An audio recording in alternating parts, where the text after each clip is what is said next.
I said to Dad, I found you the perfect people. He was marvellous, very, very reassuring. He said he wanted my father looked after the way his parents had been looked after.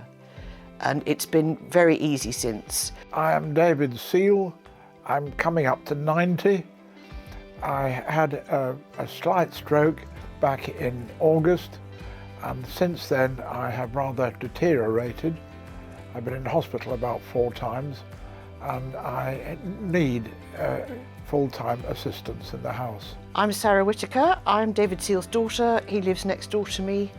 He was widowed last January, and we managed very well for the first few months, and then he had a small stroke last August, and it became very apparent to my siblings and myself that he couldn't carry on his own anymore. So we looked for some extra help, and we were recommended a particular agency by the community nurse from our surgery in Stockbridge, who we had used before. They didn't come out to see us on this occasion. It was all done by telephone and email. They sent us 2 different CVs, and my father and brother chose one, and the lady arrived that very day. And my brother went up to the station and collected her and said, "Are you?" And she said, "Oh yes, I am." And he teaches law, and immediately at the moment the fraud started. She came and she looked after Dad for a few weeks. She was very inexperienced. She had no experience of care at all. She had never seen a catheter, which we had to teach her how to work. Her CV was excellent, absolutely excellent, and her references were excellent.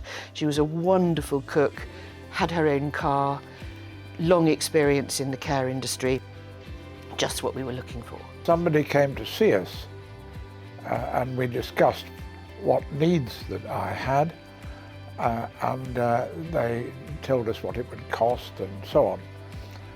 They didn't discuss whether they were introductory agencies or full managed ones, and I didn't know the difference at that stage.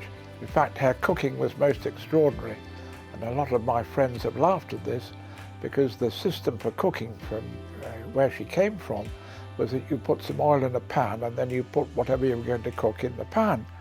That included sprouts.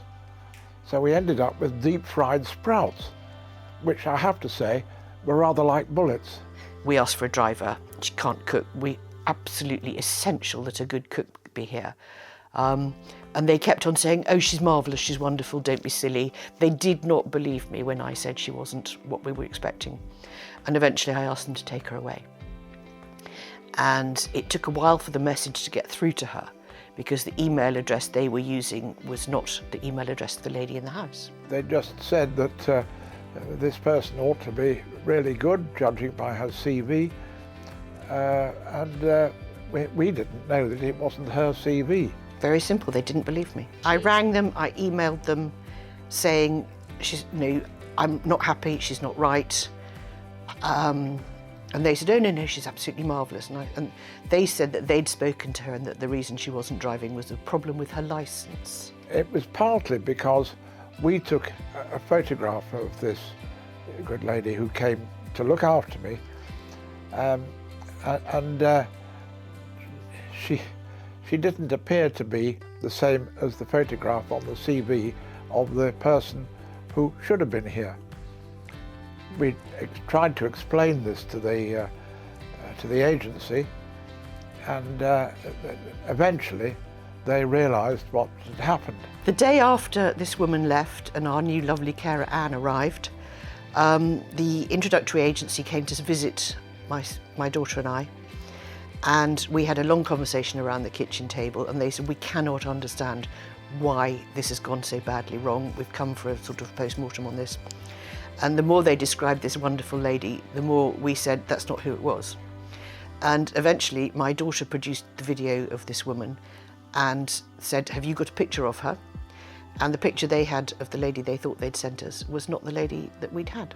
I am very anxious about anybody coming in, more so than my father, who's quite relaxed and doesn't really mind who comes as long as they look after him properly. I will not let anybody into the house to look after him until I have spoken to them video call, having seen their formal ID. and it's had a huge effect on me and my siblings, but mostly me because I live next door. I'm in and out of the house several times a day. Well, we discovered the difference between the two classes of agency. My granddaughter did a lot of research and came up with unique. And then we approached them and they came to see us and said what they could do and told us the costs and one thing and another. And that was very helpful. I rang up the office and there was nobody available to answer the phone, so Phil the boss answered the phone. And we had half an hour's chat. And I came away from that conversation and said to Dad, I found you the perfect people. He was marvellous, very, very reassuring. He said he wanted my father looked after the way his parents had been looked after. And it's been very easy since. One of the reasons we chose them was because of the full management. So the carer can't sneeze without permission from the office.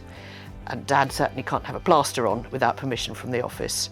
And everything is written in the care plan, which is 44 pages. So I've condensed it to 2 pages of what I expect. I don't think I could live here without. You know, I'm totally dependent on them for dressing, washing,